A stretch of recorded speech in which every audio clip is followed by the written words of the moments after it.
Patuloy na nagbibigay serbisyo. Pag-asa at saya. GMA Regional TV. Kapuso ng bawat Pilipino.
Ito ang GMA Regional TV, One Mindanao.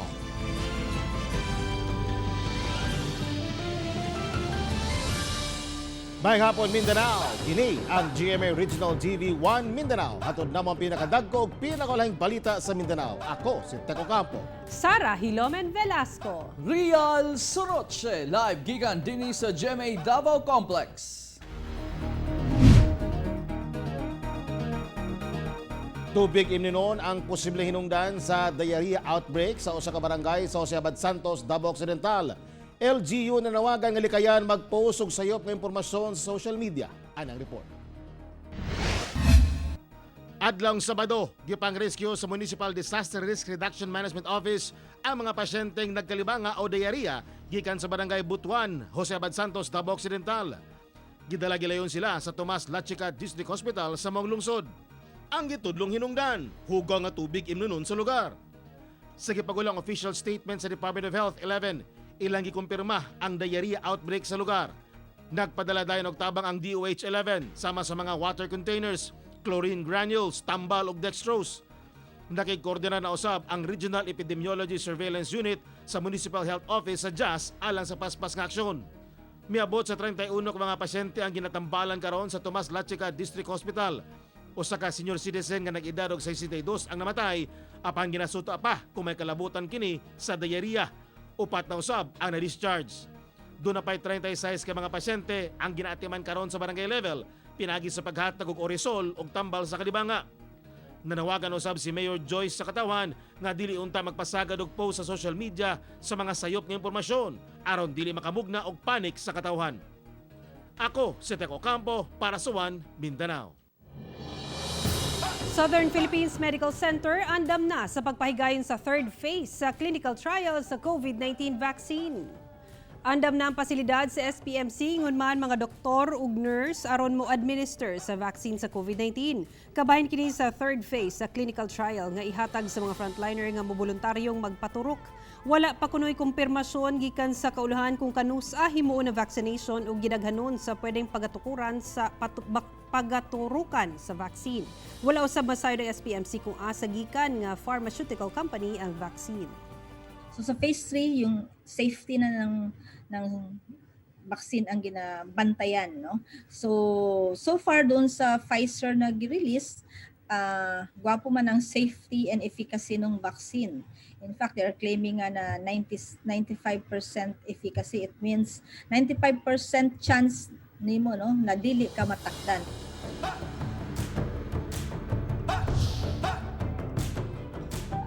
Pamaagi sa pipila ka kabataan sa Barangay Wilfredo Aquino sa Davao City sa pagsugat sa bag-ong tuig. Gisaway, human nagbinastos sa mga taong mulabay. Duha usab ka babae ang mireklamo human gipanggunitan kuno ang ilang pribadong parte sa lawas. Ani ang detalye. Walay batasan, walay mga puangod ug dili binuhatan sa saktong pangisip. Kini ang kasagarang komento sa mga netizen human mikatag ang viral video sa pamaagi sa pagsugat sa bagong tuig sa pipila kataga Bulacan sa barangay Wilfredo, Agdao. Sa video makita ang ginahimo sa mga mulabay sa ilang lugar pagsugat sa bagong tuig.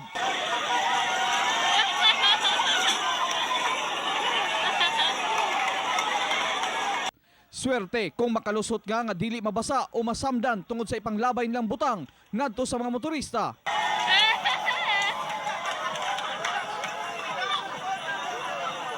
Kung naas lay maharang, pahid-pahiran kuno nila og lapok, sabligan og tubig kanal ug duna pay report, lakip hugaw sa tao, ipahid.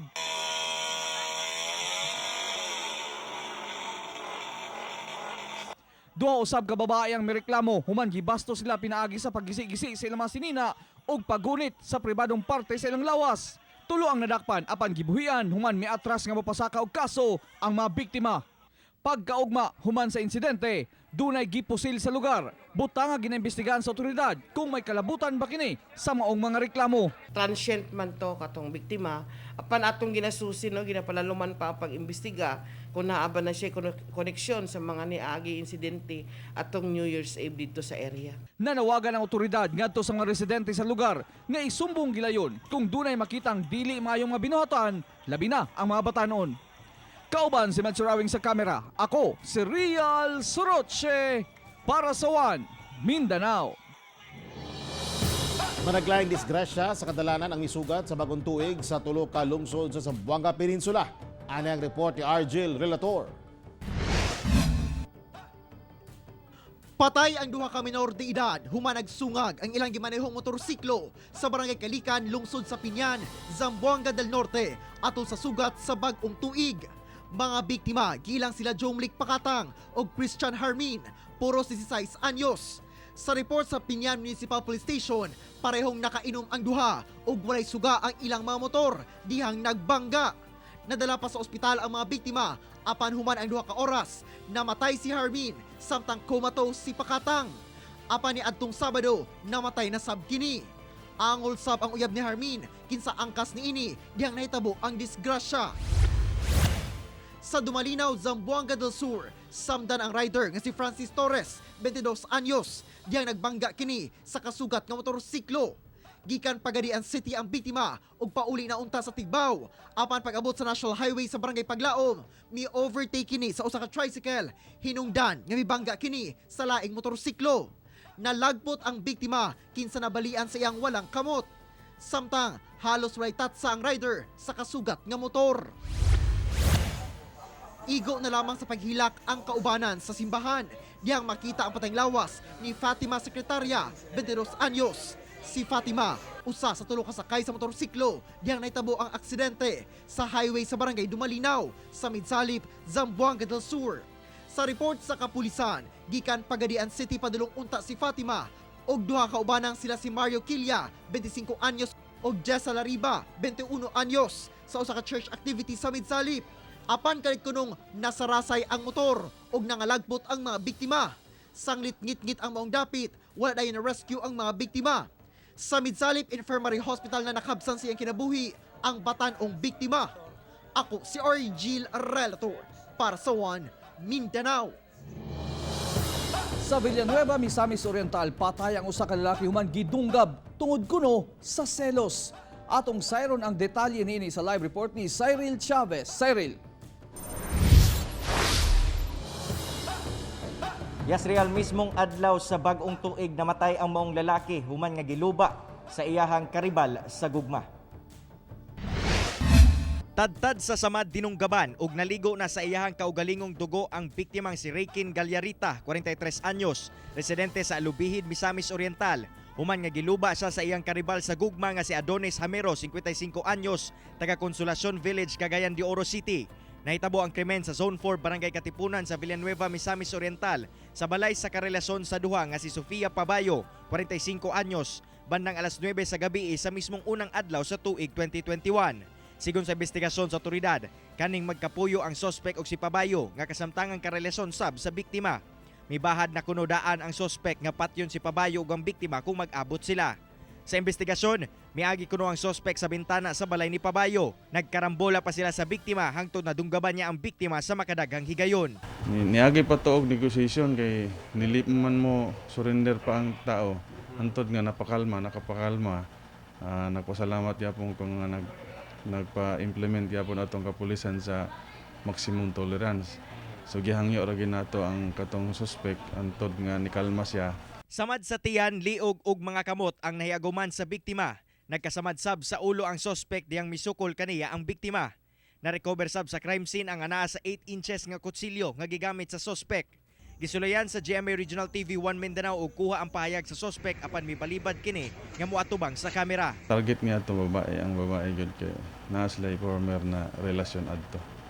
So nakita niya nga naiuban nga lain nga nasa sulod.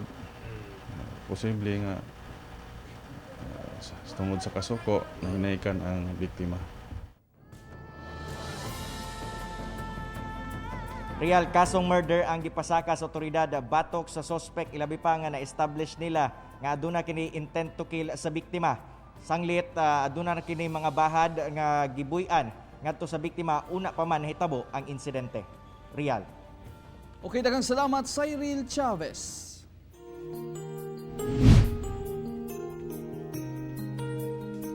Wala kaikyas ang tuig 2020 sa mga nagkadiyang kalamidad sama sa bagyo ug linog nga mikalas og kinabuhi ug migugba og mga kabtangan sa bisan asang parte sa nasod.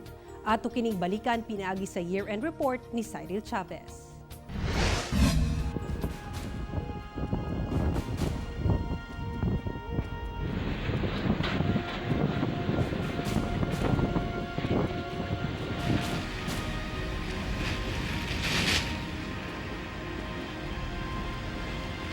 Oktubre 31, diyang milandfall ang bagyong Rolly sa Camarines Sur. Tungod sa kakusog nga hangin nga dala ni ini, daw gikuso-kuso ni ini ang mga punuan sa kahoy ingon man ang mga kabalayan ug kabtangan. Kapin 200 kabalay ang nadaot sa Pandan, Catanduanes ug 300 sab kabalay ang natabunan sa lahar sa Bulkang Mayon. Ang bagyong Rolly ang gitawag nga pinakakusog nga bagyo sa kalibutan sa tuig 2020 ug labing naapektuhan ni ini ang Bicol Region kung asa dili moubos sa napulo ang namatay ug ana sa kapin 100,000 kabanay ang naapektuhan. Nobyembre 11, miigo ang bagyong Ulysses sa Camarines Sur nga nagdala og grabing pag-ulan sa lugar nga miresulta sa pagbaha ug mikalas og 39 ka mga kinabuhi. Luyo sa pagbaha, problema sa tubig ang giatubang sa mga residente sa Milaor human wala sila supply sa limpyong tubig tungod sa pagkaguba sa major pipeline sa Barangay Impig, Sipokot. Kini ang paghaguros sa dakong bulto sa tubig human giablihan ang duha ka gate sa Magat Dam sa Ramon Isabela nga miresulta sa grabing pagbaha sa dakong parte sa Cagayan Valley Province. Dugangan pa og way puas nga pagbunok sa ulan nga hatod ni bagyong Ulysses. Gani dunay balay sa San Mariano nga naanod sa baha kauban ang usa ka lalaki. Anaa sa sobra 26,000 ka mga individual ang apektado sa baha. Nagtrending sab ang hashtag Cagayan Needs Help diyang ginunupan ang Cagayan Province. Ang mga lugar sa Amulong, Igig ug Tugigaraw City daw dagat na. Miabot sa sobra 300,000 ka mga nabahaan ang na-rescue sa otoridad. Nagsagunsunsab ang nasinating linog sa Mindanao, Nobyembre 16 sa buntag. Naigo og magnitude 6 nga linog ang probinsya sa Surigao del Sur. Usa ang hinatuan sa grabing naapektuhan. Miabot sa 3.1 million pesos ang danyo sa mong linog. Mga kabalayan halos mahugmak na tungod sa pagtayog. Nangabangag sab ang kisame sa gym sa hinatuan. Pati opisina sa pag-asa sa munisipyo, wala sa makaikyas sa mong pagtayog. 6.2 magnitude earthquake ang miigo sa Sarangani, Davao Occidental, Disyembre 15. Mga pader sa pipila ka kabalayan sa Barangay Batuganding ang nangaguba. Tungod sab sa linog, pipila ka mga establishmento sa General Santos City ang naapektuhan. Kining portion sa usa ka billboard sa usa ka mall naguba. Disyembre 19, miigo ang bagyong Vicky sa Surigao del Sur. Pipila ka lugar sa probinsya ang nalubog sa tubig baha. Sa Tagbina, daw nahimong sapa ang National Highway sa Barangay Tagongon tungod sa taas nga level sa tubig. Sa Bislig City, Surigao del Sur, nagtinabangay sab ang otoridad aron lamang ma-rescue ang mga residente nga natrap sa tubig baha. Miabot sab sa liog ang nasinating nga baha sa Javier Barobo, Surigao del Sur. Sa San Francisco, Agusan del Sur, may gamit na ang rescuers og bangka aron lamang ma-rescue ang mga residenteng natrap. Hinoon nang hatag gilayon og hinabang ang PDRRMC ngadto sa mga nabahaan sa mga evacuation centers. Adlaw sa Pasko, usa ka magnitude 5.2 nga linog ang natala sa Sarangani, Davao Occidental bandang alas 10 sa buntag. Hinoon walay natalang danyo sa mong linog. Apan taliwala pa man sa kalamidad nga giatubang sa tuig 2020, ang Pilipino mubangon gihapon.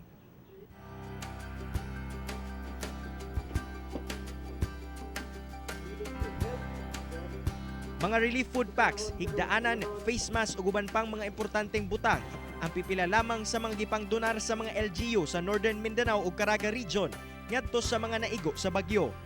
Usa lang kini sa pagpamatuod nga taliwala sa kalamidad, kalisod ug kapait nga masinati natong mga Pilipino. Walay kalamidad nga makapugong sa atong determinasyong mubarog luyo sa kapit-os ug walay linog nga muguba sa atong panaghiusa isip mga Pilipino, mga Mindanawan.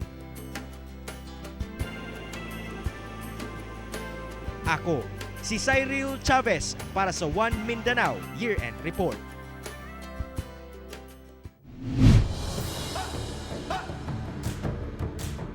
Libuan ka mga pabuto ang gipangguba sa Socsargen Region samtang unom ang natalang nga nabutan ug pabuto sulod sa bulan sa Disyembre. Anaa sa 12,000 ka mga bundle sa klase-klaseng pabuto nga iligan nga gipamaligya sa nagkantidad og kapin 185,000 pesos ang gikumpiska sa Police Regional Office 12 sulod sa bulan sa Disyembre. Gipanghumol kini sa drum dihang giguba sa PRO 12 headquarters sa may barangay Tamblera sa General Santos City. Matod sa hepe ang Regional Director sa PRO 12 nga si Police Brigadier General Michael John Dubria, mas gamay kuno ang nakumpiska karong tuiga kung itandi sa milabay nga tuig. Padayon gihapon ng kapulisan sa pagkumpiska sa mga pabuto. Samtang unom ang nasamdan sa Socsargen Region tungod sa pagpabuto lakip ang 4 anyos nga bata. We are on the right track. Actually, I think we are the first PRO to conduct the mass destruction. Pinakaburo yung sa ibang mga provinces, kukunti na rin at aware na rin yung mga tao na malulugi sila pag sila ay nag-invest dito sa ganito na illegal activity.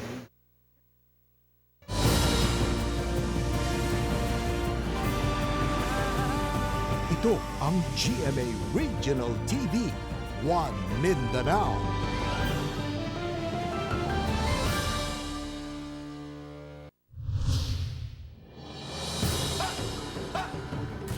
Sa Pagadian City, patay ang usa ka negosyante man gipusil sa riding in tandem suspects. Dead on the spot ang biktimang si Muhaydin Sali Anda, 53 anyos, human gipusil sa Purok African Daisy, Barangay Santiago, Pagadian City. Sa unang adlaw kana mga kapuso sa tuig, sumala pa pasulod ang unta ang biktima sa moske aron motambong sa ilang Friday prayer. Diyang gipusil sa suspect nga nakasuot og face mask, naka-t-shirt o short pants o baseball cap. Usa ka igo pinusilan gikan sa luyong bahin sa ulo sa biktima ang hinungdan sa iyang hinanaling kamatayon. Nakuha sa crime scene ang usa ka fired cartridge casing ug usa ka fired bullet sa gituang .45 caliber pistol. Sa mong pagpamusil, naig-usab ang usa ka nakaparadang sakyanan. Padayon pang ginasubay sa kapulisan ang mga suspect kinsa daling misibat sakay sa motorsiklo sa direksyon sa Pulmones Street. Ang biktima usa ka negosyante sa syudad. Sa labing unang natala nga sunog sa Zamboanga City karong tuiga, minilyon nga kantidad sa bugas ug harina ang naapilog ka sunog sa bodega sa usa ka shipping line sa syudad. Lunes sa kadlawon dihang nasunog ang bodega nga gipanagihan ni Attorney Jose Tan nga ginagamit sa Alison Shipping Line sa Veterans Avenue sa Zamboanga City. Matod sa caretaker sa bodega nga namatikdan niya nga init sa sulod sa bodega ug pagmatan ini, dakong kalayo misugat kaniya og nangayo gilayon siya og tabang. Nadeklarang fire out human sa halos 2 ka oras. Wala hinoy nasamdan ato sa sunog. Miabot sa 2 million pesos nga kantidad sa bugas ug harina ang naapilog ka sunog. Matod sa kabomberuhan, electrical arching ang hinungdan sa sunog. Wala kunoy rewiring sa 50 anyos na nga bodega hinungdan nga daling mikatag ang kalayo. Sa tuig 2020 miabot sa 183 fire incidents ang natala sa Zamboanga City. Mas ubos ko itandi sa 333 fire incidents nga natala sa tuig 2019.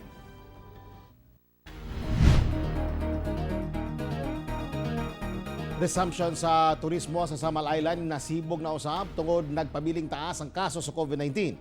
Samtang doon na sa pundo ang isla alang sa pagpalit og COVID-19 vaccine. Dugang detalye sa live report ni Jandy Esteban. Jandy.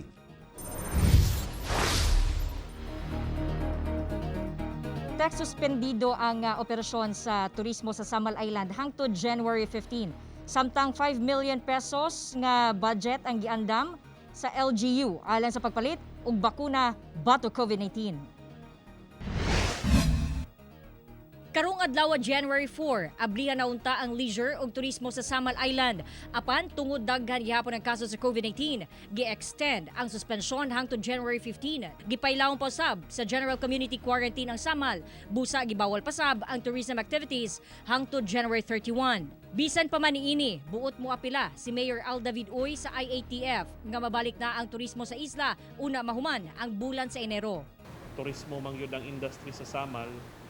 We will, of course, the necessary health protocols naamang gihapon.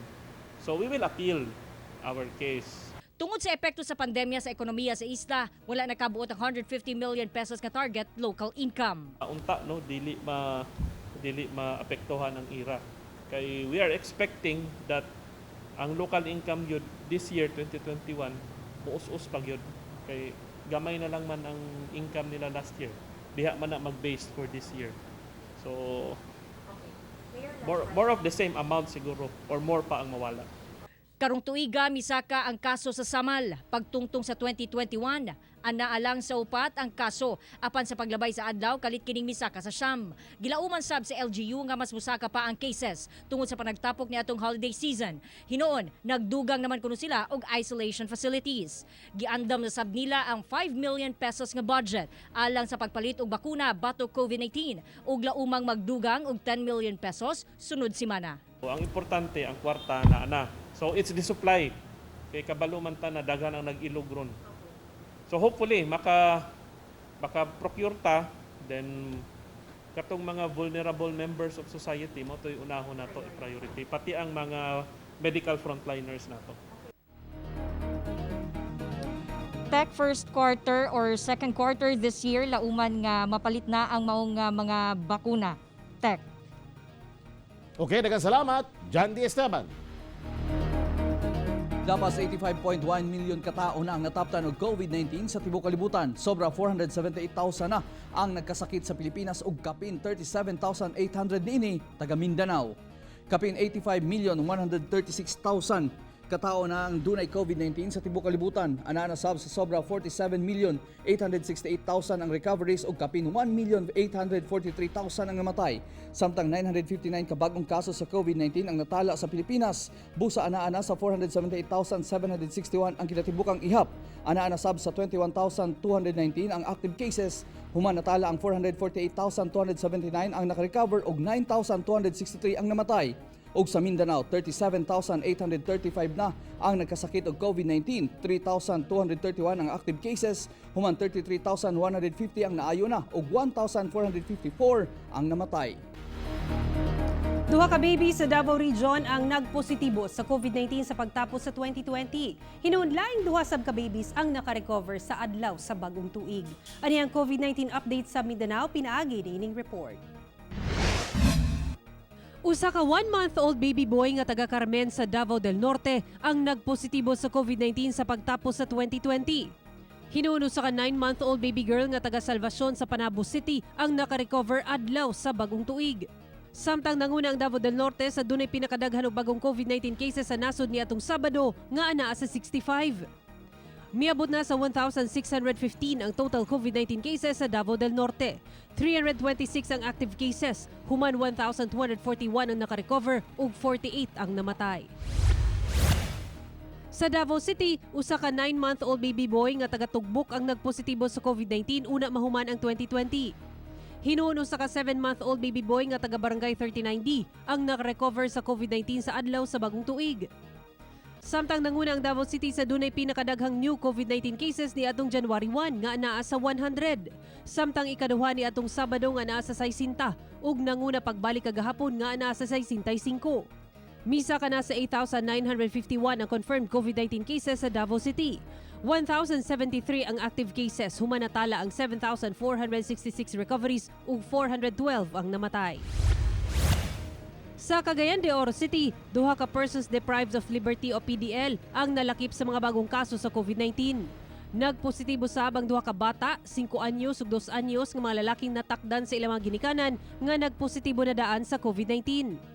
Anana sa 2,868 ang kumpirmadong kaso sa COVID-19 sa Cagayan de Oro City. 263 ang active cases, dihang natala ang 2,459 recoveries ug 146 ang namatay.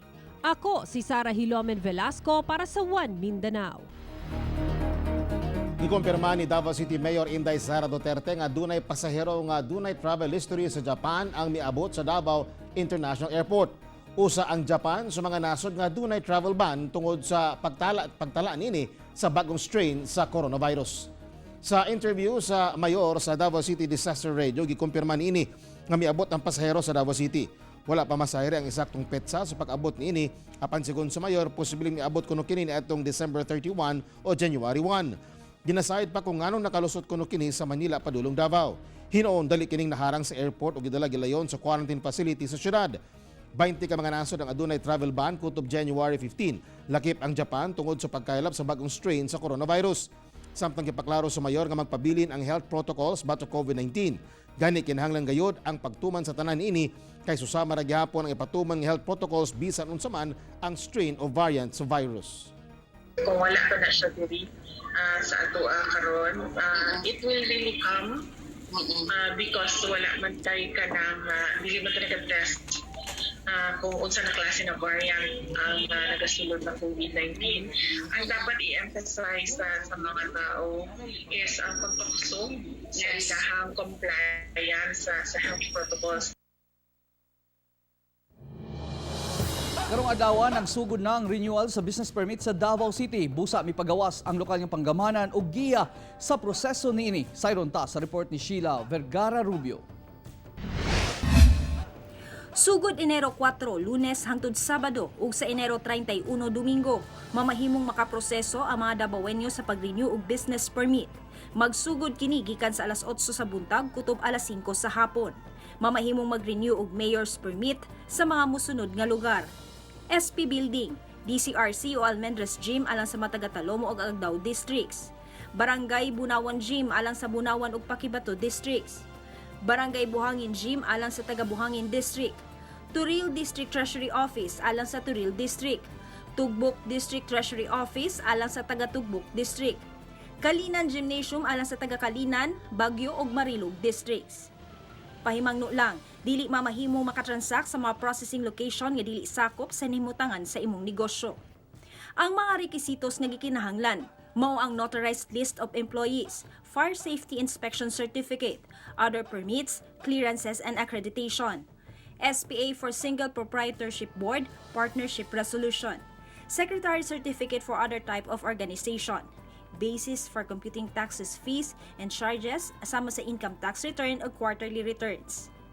Samtang gawa sa Treasurer's Office, mamahimo usab nga magbayad og business tax pinaagi sa online. Bisitaha lamang ang www.davocity.gov.ph ug iselect ang online option, then proceed sa online payment sama sa Land Bank of the Philippines ug Development Bank of the Philippines. Ako si Sheila Vergara Rubio para sa One Mindanao.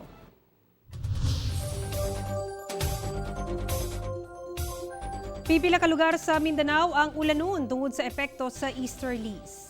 Dako ang tsansang ulanon ang pipila ka lugar sa Mindanao karong simanaha tungod sa init nga hangin gikan sa dagat Pasipiko o easterlies nga nakaapekto sa panahon sa Mindanao. Lauman nga daghang lugar sa Mindanao ulanon karong adlaw.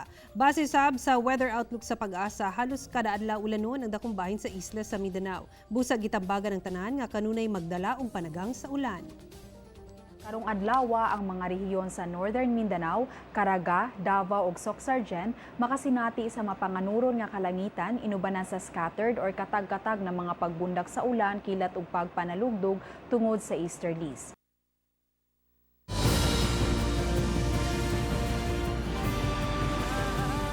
Ito ang GMA Regional TV, One Mindanao.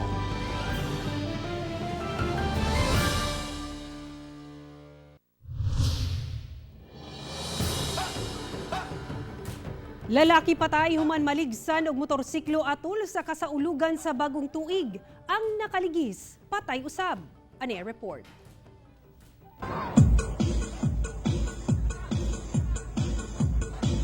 Kuha kini sa netizen sa paglingaw-lingaw sa mga tao sa National Highway sa Kalinan, Davao City atol sa pagsaulog sa bagong tuig.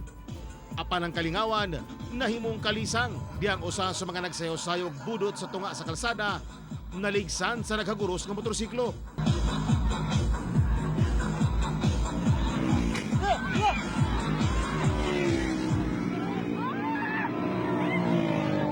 Sa kakusog sa impact, nalabay og pipila ka metro ang biktima, kinsa na ilang si Raul Compo Mandagit, 60 anyos, nga taga Kalinan proper. Ang nagmaneho sa nakaligis nga motorsiklo nga nailang si Jovimar Manuel Caibot, patay usab human matumbang yang motor. Ginambestiga na sa kapulisan ang panghitabo. Ang duha ka pamilya nga nakapsat og kinabuhi nasubo pa sa pagkakaron. Ato ang ipatuan dito og pulis sa Kalinan. Nahisgutan nila nga human na malubong ang ilang mga minahal sa kinabuhi, saka na sila mag-istorya, pareho man sila nga nasubo. Tambag sa otoridad nga sa bisan unsa okasyon, ibutang sa tamang lugar ang paglingaw-lingaw ug dili maggara-gara sa tunga sa dalan aron malikay sa disgrasya. I-coordinate ang mga purok leader sa duha ka purok aron ma-identify og kisa patong mga personahe nga naa sa video nga nakuha. Ako, si Teco Campo, para sa One Mindanao.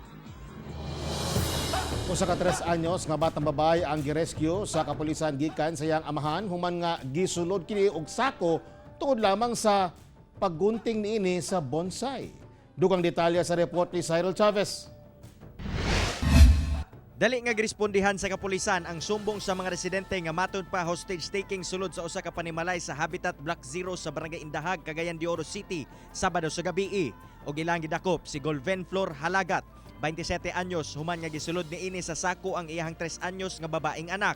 Napungot kuno ang amahan tungod gigunting sa anak ang iyahang 15 anyos nga tanom nga bonsai. Ayha pa kini nadakpan, misulay ang barangay og mga silingan nga luwason ang bata apan mibahad kuno ang sospek. So naggunit man ning kutsilyo og sundang nga kung kisay mo duol daw iyang patyon. Lakip na tong iyang asawa nga nahadlok pod nga dili lagi paduulan kay kung ingon pa niya nga kung kisa katong mag-apil-apil, ako apilon og patyon. Hinoon wala na misukol pa ang sospek diyang giaresto sa kapulisan. Mag-atubang kini og kasong paglapa sa RA 7610 o Special Protection of Children Against Abuse, Exploitation and Discrimination Act.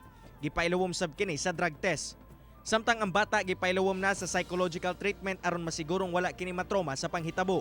Atong mga bata dapat atong pangkaon biskanan sa ilang mga sayop nga gihimo dapat ibalyo gyapon nato tungod kay ang kinabuhi sa tao in exchange sa kanang mga butang nga walay kapaslanan magkarangat gyud ka nga ikaw magatubang sa hustisya. Kauban si James Yap sa kamera. Ako si Cyril Chavez para sa One Mindanao. Newly identified drug pusher ang nasikop atol sa bypass operation sa Dipolog City.